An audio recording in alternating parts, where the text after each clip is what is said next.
Steven Matz gets the start tonight. I'm just going to have you say a sentence here. You start with Steven Matz is successful when what? He attacks the strike zone. He can't pick, he can't nibble.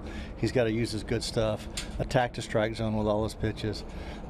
He really has to be aggressive, pitching in hard with his fastball, which is going to open up, down, and away. But the bottom line is he's got to be aggressive to the strike zone and attack with all his pitches. Through 3 starts, how do you think he's been in that regard? He's been okay. For me, he's improved. He's improved every start. Maybe not the end result, but the way he's attacking hitters, the way he's repeating his delivery, and just the way his mound presence, for me, has gotten better every time. Interesting. So even though that second start was statistically the best start, you thought that he made improvements from 2 to 3? Yeah, as far as the quality of stuff when it crossed the plate, as far as him repeating his delivery, and just his overall mound presence.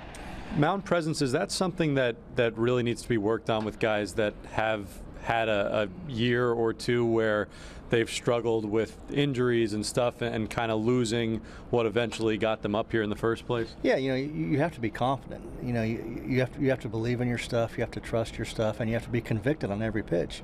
If you're not committed to a pitch, you're not going to execute it, and if you don't execute, then obviously you're not going to get good results. Zach Wheeler through 2 starts. What have you made of his performance here? Pretty good. He's getting to his arm slot repeatedly now, or more consistently than I've seen him anyway in the short time I've been here.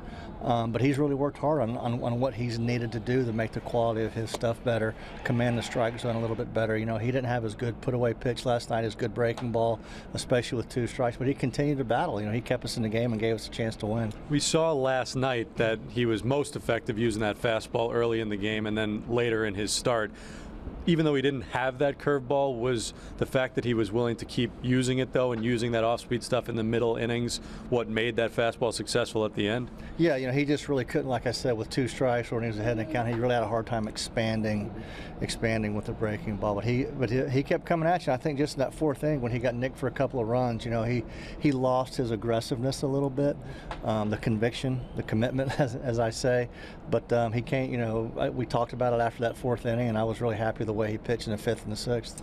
We've seen Matt Harvey here go through or attempt to go through this process of just changing who he is as a pitcher. As you look at what he's trying to do tomorrow, what is the biggest key there for him?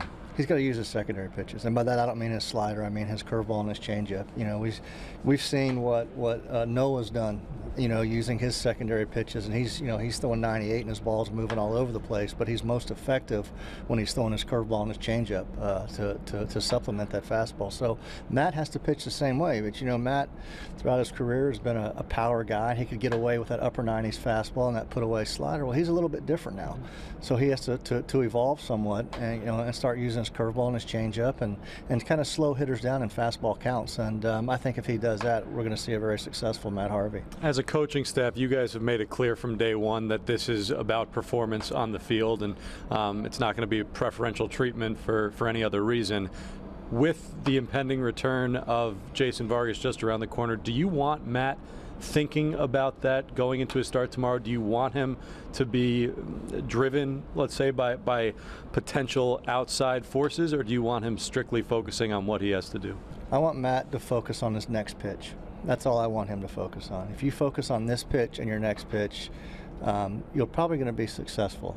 You can't worry about what you're going to pitch, how you're going to pitch, or what you're going to throw later. And you got to concentrate on this pitch. That's all I want Matt to concentrate on, focus on. That's all I want any of our pitchers to focus on and concentrate on is their next pitch.